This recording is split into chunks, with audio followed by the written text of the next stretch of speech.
Pembacaan Alkitab 16 Januari.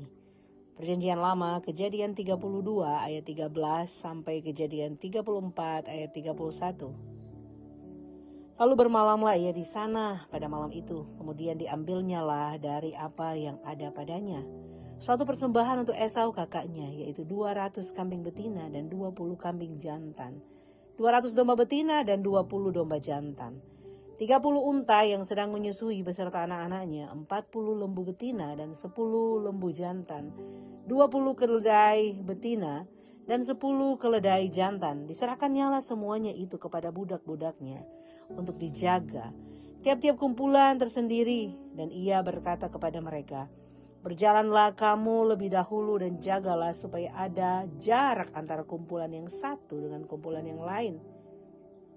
Diperintahkannya pula kepada yang paling di muka, "Apabila Esau kakakku bertemu dengan engkau dan bertanya kepadamu, siapakah tuanmu dan kemanakah engkau pergi, dan milik siapakah ternak yang di depanmu itu? Jawablah, milik hambamu Yakub. Inilah persembahan yang dikirim kepada tuanku Esau, dan Yakub sendiri pun ada di belakang kami." Begitulah diperintahkannya baik kepada yang kedua maupun kepada yang ketiga, dan kepada sekalian orang yang berjalan mengiringi kumpulan hewan itu. Katanya, "Seperti perkataanku tadilah kamu katakan kepada Esau. Apabila kamu berjumpa dengan dia, dan kamu harus mengatakan juga, hambamu Yakub sendiri ada di belakang kami. Sebab pikir Yakub, baiklah aku mendamaikan hatinya dengan persembahan yang diantarkan lebih dahulu. Kemudian apabila aku akan melihat mukanya, mungkin ia akan menerima aku dengan baik." Jadi dipersembahkan itu diantarkan lebih dahulu. Tetapi ia sendiri bermalam pada malam itu di tempat perkemahannya. Pada malam itu Yakub bangun, dan ia membawa kedua istrinya, kedua budaknya perempuan dan ke-11 anaknya, dan menyeberang di tempat penyeberangan sungai Yabok. Sesudah ia menyeberangkan mereka, ia menyeberangkan juga segala miliknya. Lalu tinggallah Yakub seorang diri, dan seorang anak, seorang laki-laki bergulat dengan dia sampai fajar menyingsing.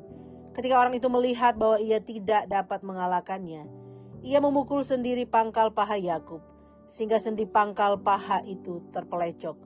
Ketika ia bergulat dengan orang itu, lalu kata orang itu, "Biarkanlah aku pergi, karena fajar telah menyingsing." Saud Yakub, "Aku tidak akan membiarkan engkau pergi jika engkau tidak memberkati aku."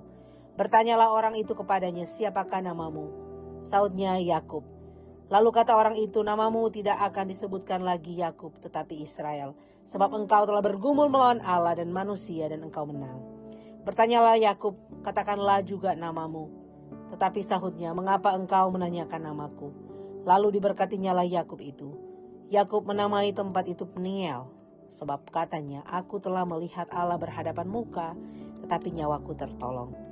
Lalu tampaklah kepadanya matahari terbit ketika ia telah melewati Peniel, dan Yakub pincang karena pangkal pahanya. Itulah sebabnya sampai sekarang orang Israel tidak makan daging yang menutupi sendi pangkal paha.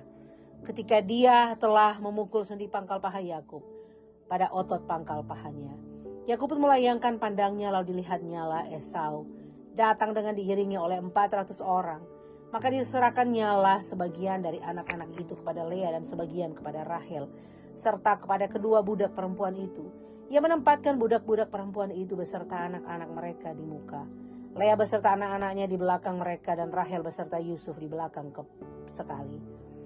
Dan ia sendiri berjalan di depan mereka dan sujud sampai ke tanah 7 kali, hingga ia sampai ke dekat kakaknya itu. Tetapi Esau berlari mendapatkan dia, dekapnyalah dia, dipeluk lehernya dan diciumnya dia, lalu bertangis-tangisanlah mereka.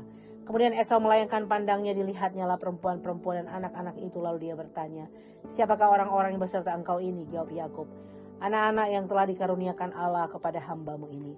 Sudah itu mendekatlah budak-budak perempuan itu serta anak-anak, lalu mereka sujud. Mendekat jugalah Lea beserta anak-anaknya, dan mereka pun sujud. Kemudian mendekatlah Yusuf beserta Rahel, dan mereka juga sujud. Berkatalah Esau, "Apakah maksudnya dengan seluruh pasukan yang telah bertemu dengan aku tadi?" Jawabnya, "Untuk mendapat kasih tuanku." Tapi kata Esau, aku mempunyai banyak adikku.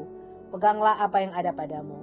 Tetapi kata Yakub, janganlah kiranya demikian. Jikalau aku telah mendapatkan kasih-Mu, terimalah persembahanku ini dari tanganku.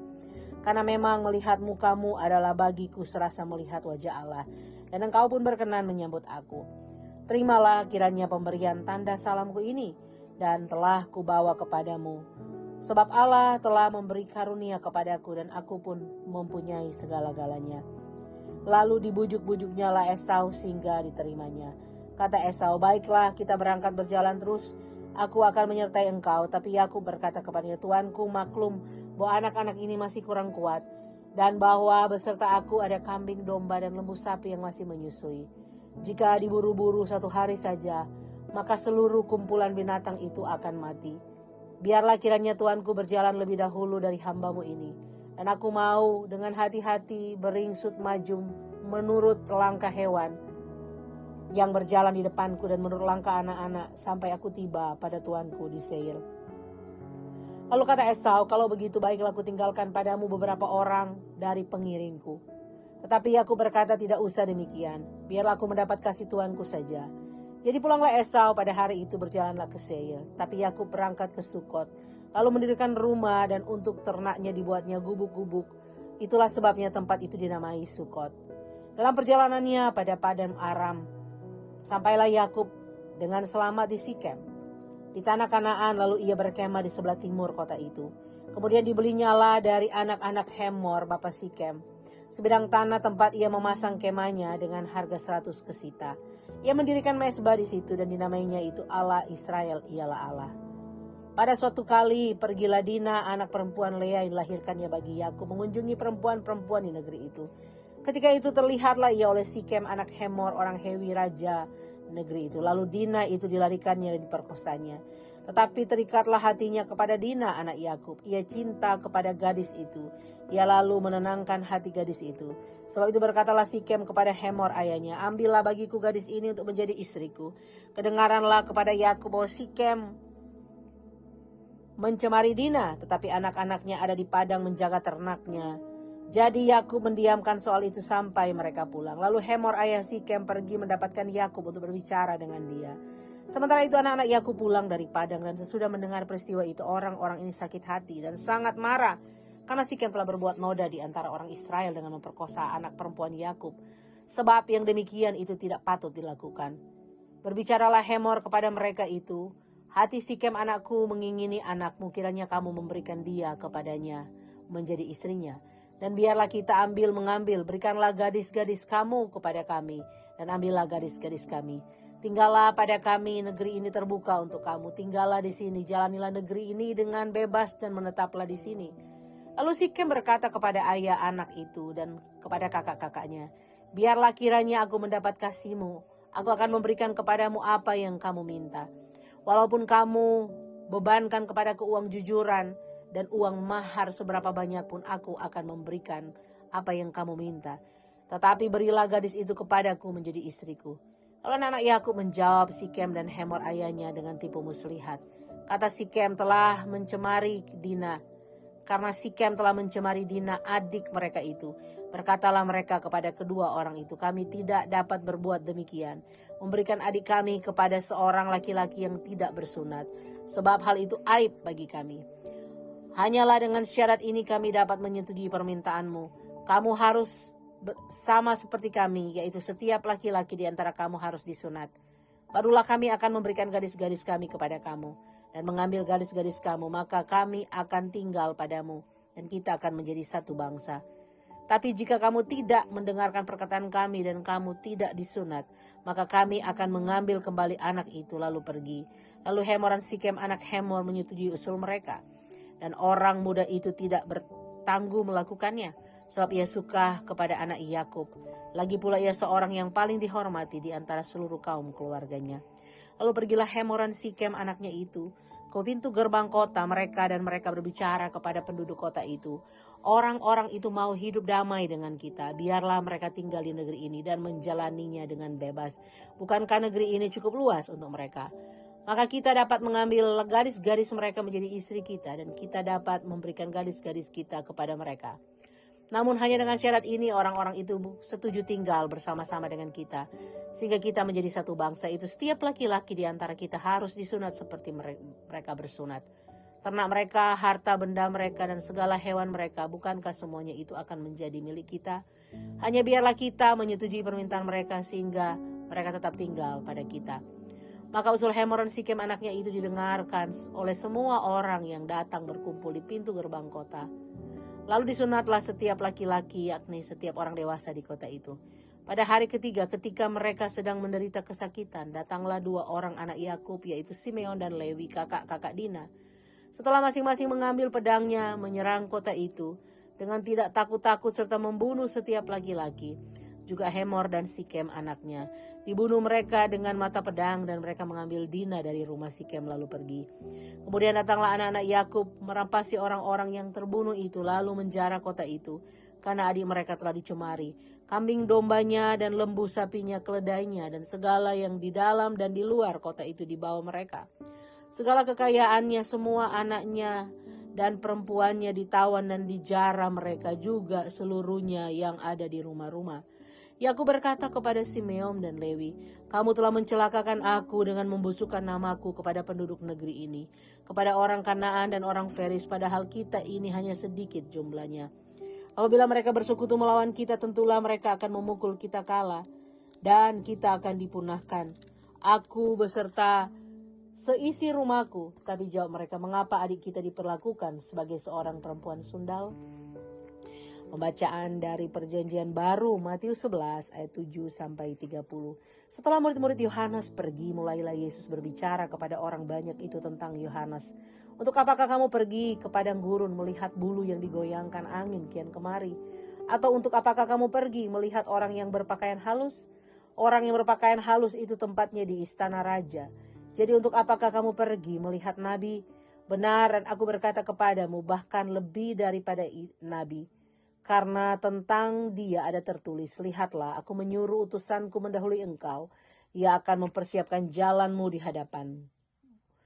Aku berkata kepadamu, sesungguhnya di antara mereka yang dilahirkan oleh perempuan tidak pernah tampil seorang yang lebih besar daripada Yohanes Pembaptis. Namun yang terkecil dari kerajaan sorga lebih besar daripadanya.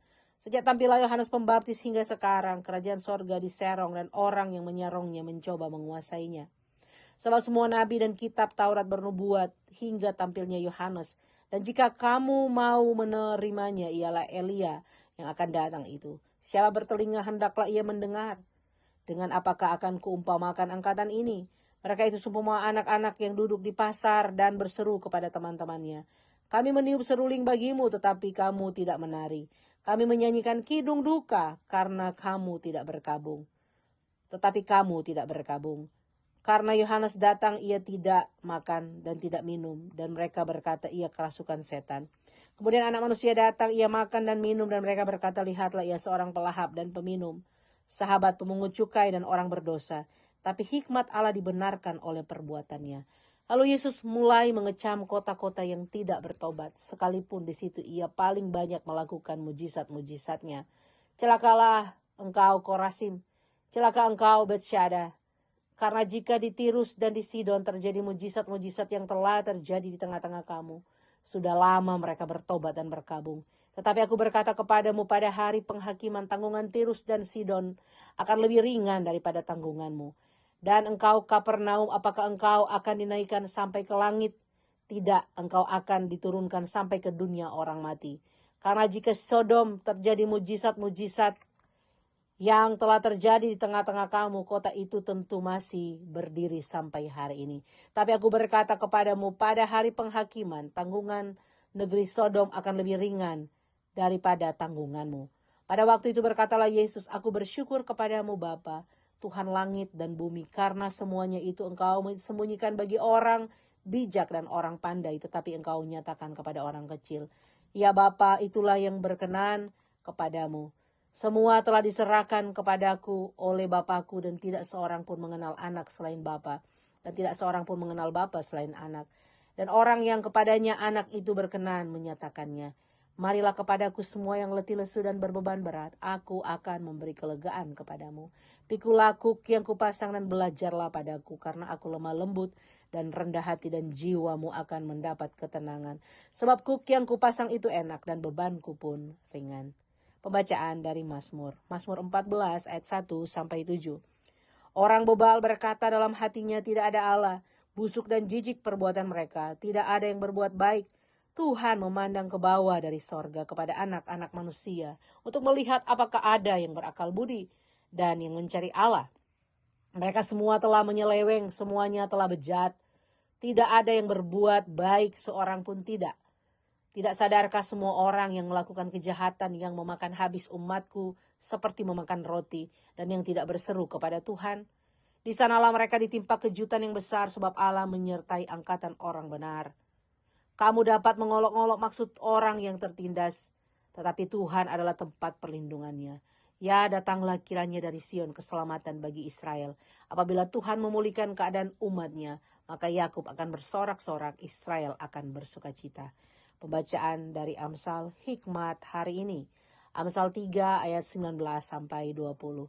Dengan hikmat Tuhan meletakkan dasar bumi. Dengan pengertian tetapkannya langit. Dengan pengetahuannya air samudra raya berpencaran dan awan menitikkan embun. Demikian pembacaan Alkitab hari ini.